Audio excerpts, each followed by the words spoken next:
In September 1979, Gerald Hoffman was standing in the middle of the Lakeview Industrial Casting Plant floor in Saginaw, Michigan, his Italian leather shoes clicking against the concrete as he circled the massive Detroit diesel 16V71 engine that sat cold and silent at the center of the factory's primary power station.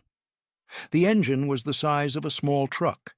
It ran everything: the foundry furnaces, the pneumatic presses, the overhead cranes. Without it, the plant did not exist. And it had not fired in 41 hours. Gerald was the regional operations director for Consolidated Industrial Holdings, which had purchased Lakeview 3 months earlier. He had a wristwatch that cost more than a junior machinist made in a month. He smoothed his tie with one hand and looked across the dead floor at Raymond Kowalski, who stood near the east wall with his hands in his coverall pockets. "Mr. Kowalski," Gerald said, still smiling, "your father ran this plant for 26 years. And you've been here, what, 18 more? And neither of you ever thought to put a backup in?" He gestured at the engine with an open palm, as if presenting it to an audience. "That right there is a 40-ton paperweight, and every hour it stays that way costs this company $4,200. So I'd appreciate it if you'd stop standing there like a man waiting for a bus and tell me how we're going to fix it."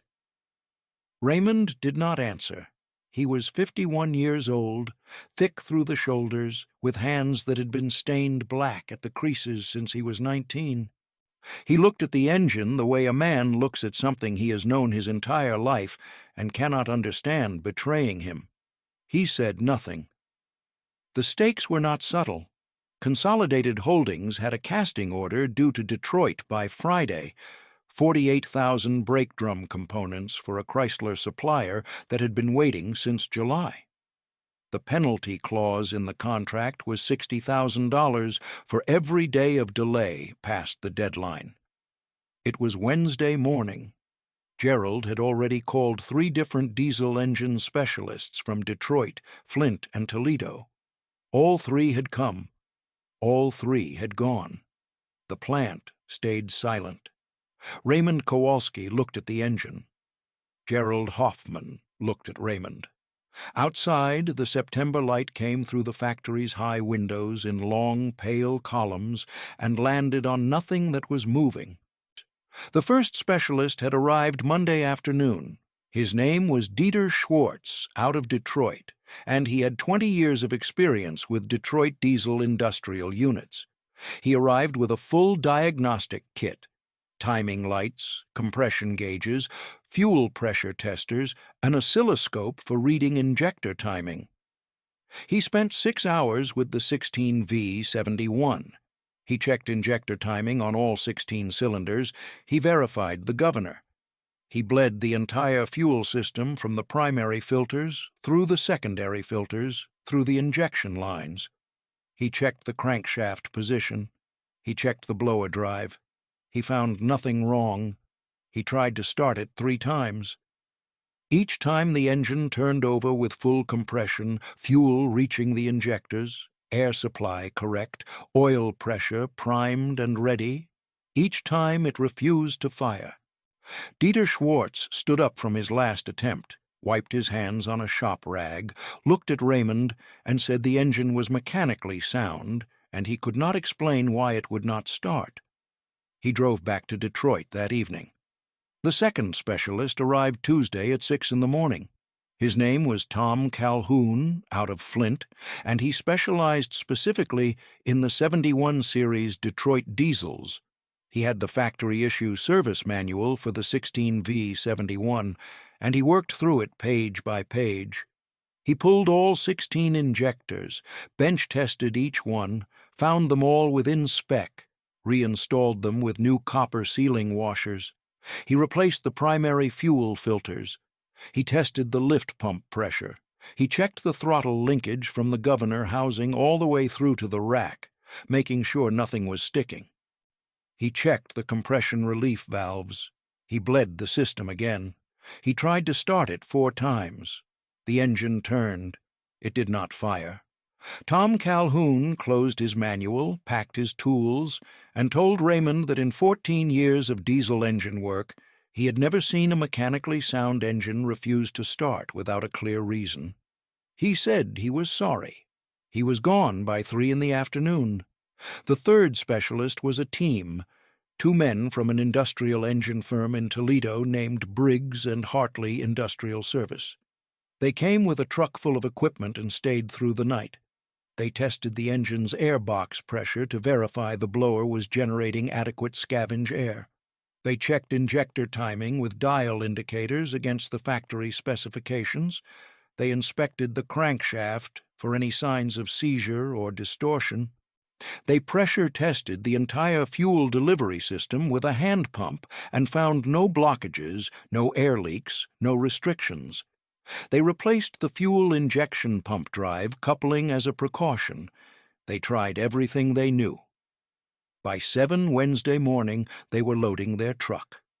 The older of the 2 men, a Mr. Hartley himself, stopped at the door and turned back to Raymond. He said that the engine had adequate fuel, adequate air, correct timing, full compression, and proper lubrication. It should start. He said he did not know why it would not, and he would not charge for the visit because he had not helped. He seemed genuinely troubled by this as he walked out into the September morning. The plant floor was silent in the way that factories are never supposed to be silent. The overhead cranes hung motionless. The furnaces were cold. 47 workers had been sent home for 2 days with no guarantee they would have jobs to return to. The penalty clock was running. Now, let me step back and tell you about a man named Elden Pruitt. Elden was 64 years old in the fall of 1979. He had farmed land outside of Saginaw County his entire life, 212 acres of corn and soybeans that his father, Walter Pruitt, had broken from scrubland in the 1920s. He had been farming it continuously since he was 16 years old, which meant he had been at it for 48 years, through drought years and wet years and years when the corn came in so beautiful that men drove out from town just to stand at the edge of the field and look at it. Elden was not the kind of man you noticed in a crowd. He was medium height, medium build, with a face so weathered it looked like well-tanned leather. He wore the same style of clothes he had worn since 1951, canvas work pants, a chambray shirt, boots that he resoled himself. He drove a 1962 Ford F-100 pickup that was faded to the color of old rust, but ran as well as the day it left the factory because Elden maintained everything he owned as if he would need it tomorrow. He was the kind of man who listened more than he spoke, which most people in Saginaw County mistook for slowness. He was not slow. He was precise. He did not say things he did not know. He did not ask questions he did not need answered. He watched everything and said very little and remembered all of it. The machine that people in the county most associated with Elden Pruitt was a 1941 Detroit diesel 671 power unit that sat in a weathered outbuilding at the edge of his property. His father, Walter, had purchased it in the spring of 1944 for $870 from a War Production Board surplus auction in Lansing, a stationary power unit that had been used to run a grinding operation at a small munitions subcontractor. Walter Pruitt had bought it because he needed power for his grain elevator and couldn't get a new generator for any amount of money during the war years. That engine had run the Pruitt grain elevator for 18 years. When rural electrification finally made it unnecessary in the early 1960s, Elden had kept it. People asked him why. He said it worked. That was the complete answer. He maintained it the way his father had taught him. Started it once a month, let it warm up to full operating temperature, shut it down clean. He changed the oil on schedule. He checked the injectors every few years and replaced what needed replacing. He kept the fuel clean in a dedicated tank with a good primary filter. The engine was 38 years old in 1979, and it would start on the third pull of the compression release, every time, without exception. The county did not share his attachment to it. The neighbors said Elden Pruitt was the last man in the county still farming with a museum. The young men at the co-op in Freeland would sometimes ask him, with the particular cruelty of the comfortable, why he didn't just get rid of that old smoke belcher and join the rest of the century. Elden would look at them for a moment and then talk about something else. He had been delivering corn to the Lakeview plant's grain-drying contractor, a side operation on the plant's east lot, when the engine failed on Monday. He had driven his truck to the contractor's scale, waited his turn, unloaded, and driven home. But he had heard the plant go quiet. He had heard it the way a man who grew up around engines hears the absence of a sound that should be there. He had looked at the plant building for a moment and then driven home. He came back Tuesday and delivered a second load. The plant was still silent.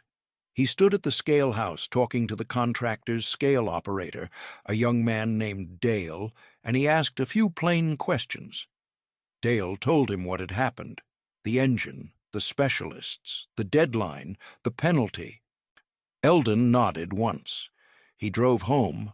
He appeared at the plant's main entrance at 7:45 Wednesday morning in his F-100.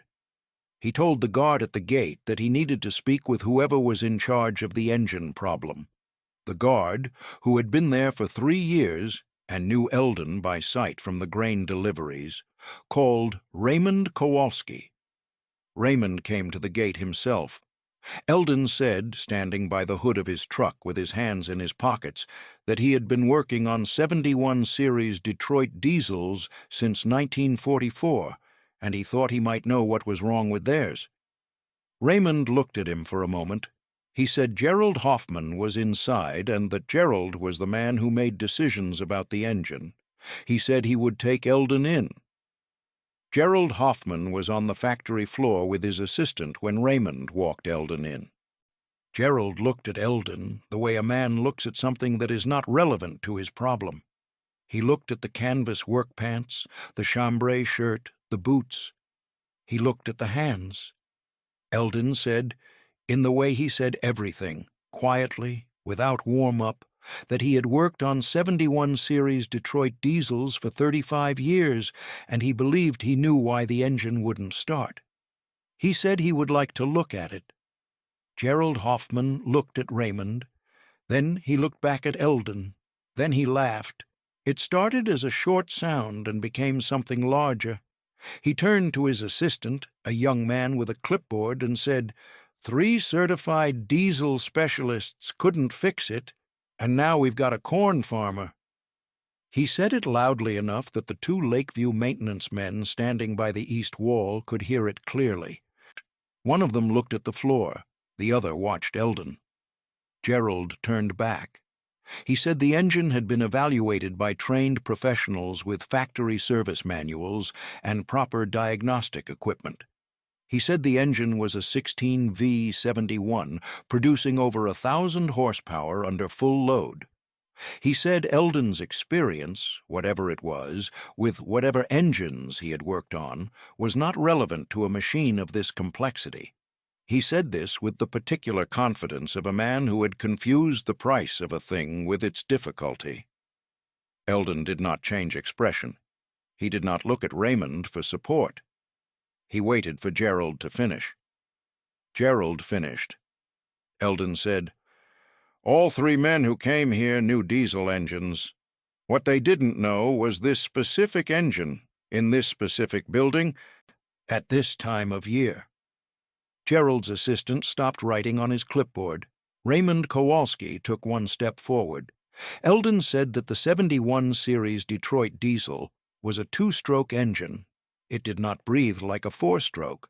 It required the roots blower to be turning fast enough at startup to generate adequate scavenge air pressure before fuel reached the cylinders. Without sufficient scavenge air, the engine would turn over with full compression and correct fuel delivery and still not fire because the fuel could not mix properly. Every diagnostic check the specialists had done was accurate. The engine was mechanically perfect, but something was preventing the blower from generating enough air velocity at cranking speed to support combustion. He said that in September, when night temperatures dropped into the low 40s, the engine block absorbed that cold and held it through the morning.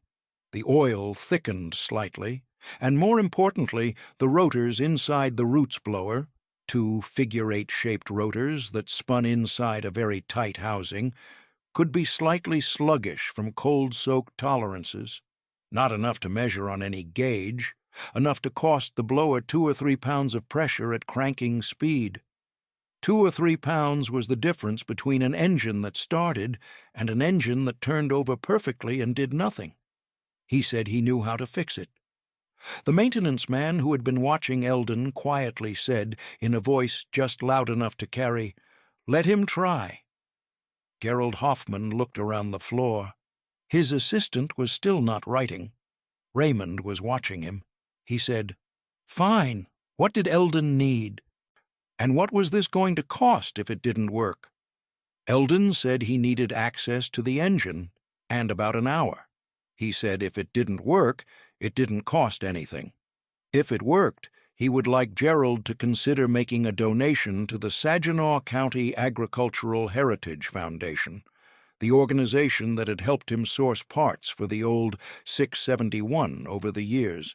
He said he did not need anything for himself. Gerald made a sound that was not quite agreement and not quite laughter, and waved his hand at the engine. Elden went back to his truck and returned with a canvas tool bag that was worn smooth at the handles. He set it on the floor beside the 16V71 and stood for a moment looking at the engine the way he looked at everything, completely, without hurrying. He put his hand flat against the engine block in 3 different places. He held it there each time for a count of 5. He nodded once to himself. He went into his bag and brought out a 1-gallon metal can with a spout. It contained clean engine oil that he had warmed on his truck's exhaust manifold during the drive over. He asked Raymond where the airbox access covers were. Raymond pointed.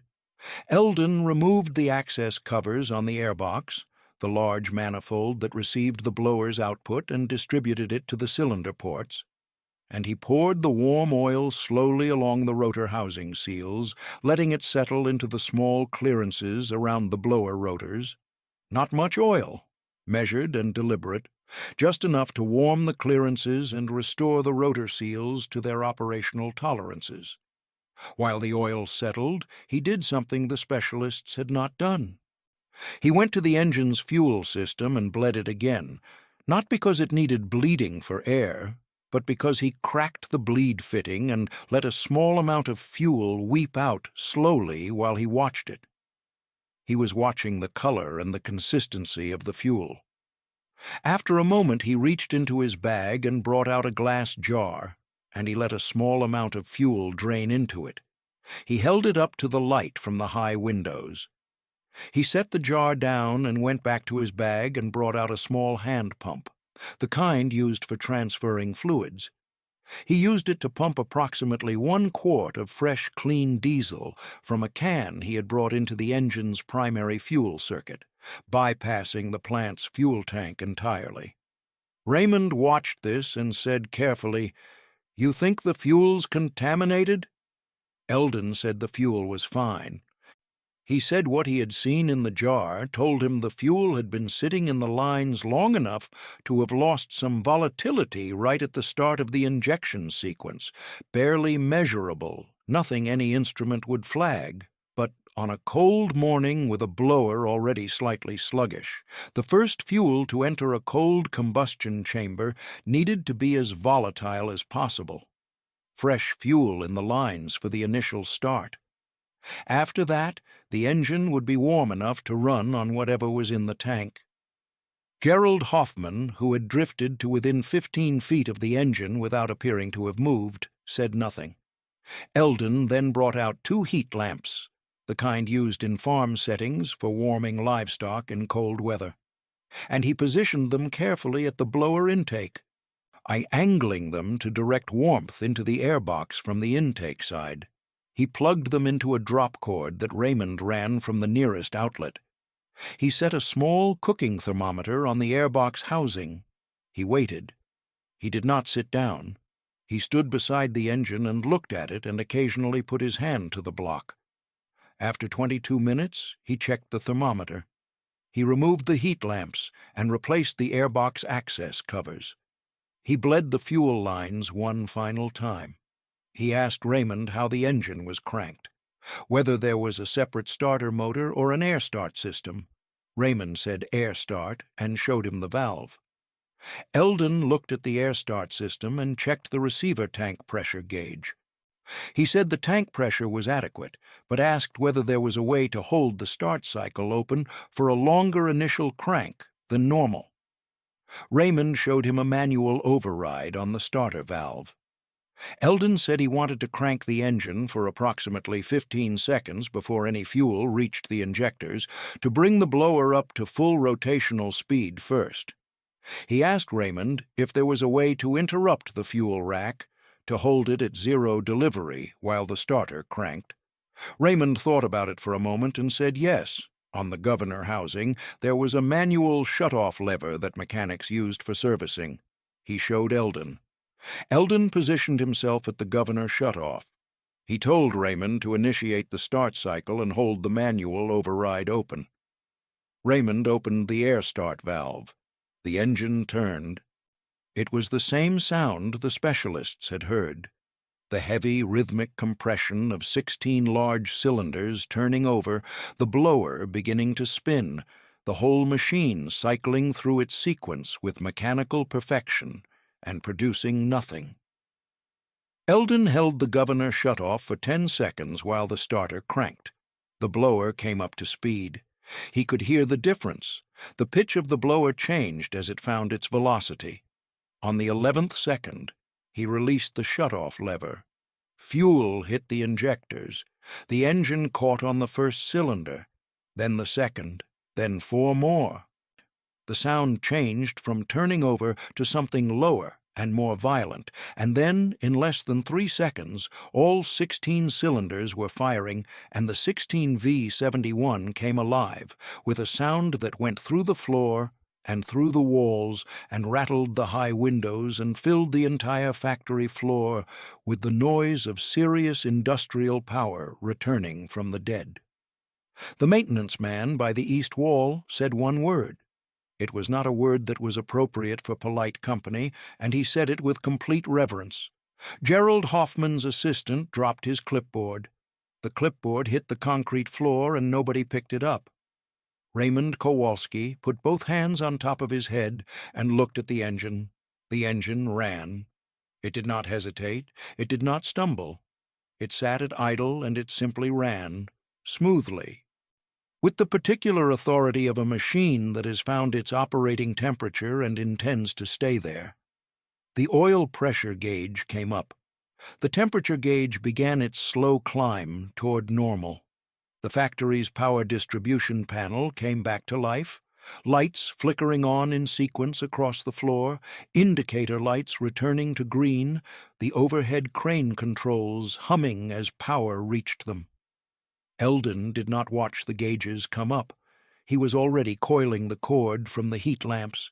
He unplugged them, rolled them carefully, and placed them back in his canvas bag. He picked up his oil can and his fuel pump and the glass jar and placed them back in the bag in the order they had come out. Gerald Hoffman walked toward him. He walked slowly, and he stopped a few feet away. And he was quiet for a moment while the engine ran behind them both. He said, "I called you a corn farmer." He said it straight, with no cushion around it. He referenced exactly what he had said, the way a man does when he has made up his mind to be honest rather than comfortable. Elden looked at him. Gerald said he had been completely wrong, and that every specialist he had brought in had more credentials than Elden, and that not one of them had done what Elden had done in less than an hour, and that he owed Elden an apology, and he was offering it. Elden said, "Those men knew how to fix engines. What they were missing was knowing what this engine needed right now, this morning, in this building, in September. A diesel engine in a cold factory in September is not the same problem as a diesel engine in a manual. He said, "New knowledge tells you what a machine is supposed to do. Old knowledge tells you what a machine is actually doing." Gerald Hoffman looked at him for a moment. He put out his hand. Elden shook it. Gerald held the handshake 1 second longer than necessary. Something in his face settled into a different arrangement than it had been in before. He had arrived at this plant 3 months ago knowing what things cost. He left this morning knowing something about what things were worth. Those are not always the same education. The plant ran through Thursday and into Friday without interruption. The casting order for Chrysler, 48,000 brake drum components, went out on Friday morning, 3 hours ahead of the deadline. The penalty clause was never invoked. The plant workers came back on Thursday morning, and by midday the floor was running at full production capacity, the foundry furnaces drawing power, the presses cycling, the overhead cranes moving. Gerald Hoffman wrote a check to the Saginaw County Agricultural Heritage Foundation for $250. He handed it to Raymond and asked him to make sure Elden received it, or that the foundation did, whichever Elden preferred. Raymond mailed it to the foundation with a note that attributed it to Elden Pruitt's work. The story moved through Saginaw County the way stories do in rural communities. Through the co-op at Freeland, through the grain elevator, through the counter at the diner on Main Street in St. Charles. The scale operator Dale told it first. Raymond Kowalski confirmed it when asked. Within a week, it had reached the edges of the county and started coming back in slightly different forms, the way such stories do, some versions adding details that weren't there, though the core of it never changed. Gerald Hoffman went back to his regional office in Detroit, and he kept working. But Raymond noticed, the few times Gerald returned to the Lakeview plant in the following months, that he asked different questions than he used to. He asked the maintenance men how long they had been working on the equipment. He asked what they had seen the equipment do over the years. He asked Raymond once, standing beside the 16 V71 which was running cleanly, whether there were other men in the area who knew equipment the way Elden did. Raymond said probably, and Gerald nodded as if he intended to find them. He kept a note in his desk drawer. Raymond never saw what was written on it. He suspected it had something to do with cold temperatures and blower clearances, and the difference between a manual and a morning in September. Elden drove home from the plant that Wednesday in his F-100 and went back to his fields. The corn was 3 weeks from harvest. He had rows to walk and timing to consider and equipment to check. He checked the 671 in its outbuilding that evening as he did the first of every month. Started it, let it warm up, listened to it. It ran the way it had always run. He shut it down clean. People at the co-op, when the story came back around to them, would sometimes look at Elden a little differently.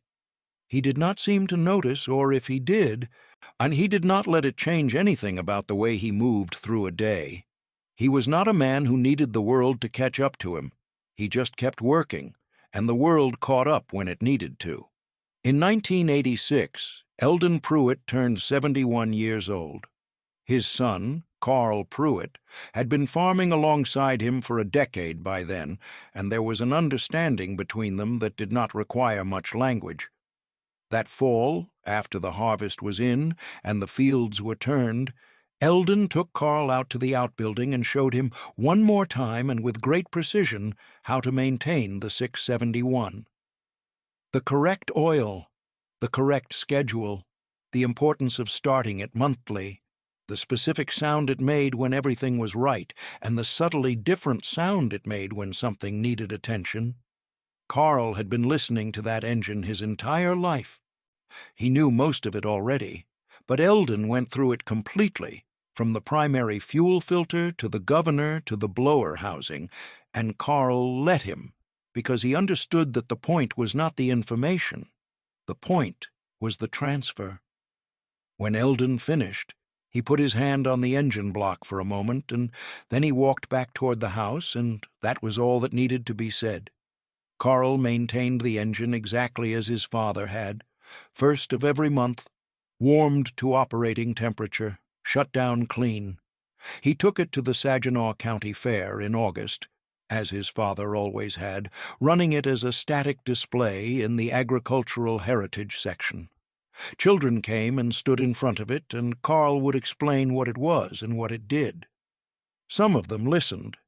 In 1994, a grain processing facility in Bay County had a primary power unit fail. A different engine, different configuration, but a cold weather starting problem that 3 technicians could not diagnose. Someone at the facility had heard the old story about the Lakeview plant. The facility manager made some calls. The calls eventually reached Carl Pruitt. Carl drove over in the same F-100, now with 32 years and a rebuilt engine of its own, and he looked at the failed unit, and he asked a few questions, and he listened to what it was doing when they tried to start it. He went back to his truck and came back with a canvas tool bag that was worn smooth at the handles. He had it running in 50 minutes. The facility manager asked him how much he owed. Carl said to consider making a donation to the Saginaw County Agricultural Heritage Foundation, if he was inclined. He drove home and got back to his fields. The 671 sits in the same outbuilding it has always occupied. The barn board has weathered to silver gray, but the roof is tight, and the concrete floor inside is swept clean. The engine starts on the 3rd pull of the compression release. The chains from the old elevator drive still hang on the same hook they have always hung on. Every August at the county fair, people walk past it and some of them stop. The ones who stop longest are usually the ones who fix things for a living. There is a kind of knowledge that cannot be written into a manual because it lives inside the relationship between a man and a machine over many years. And that knowledge does not expire just because something newer has arrived.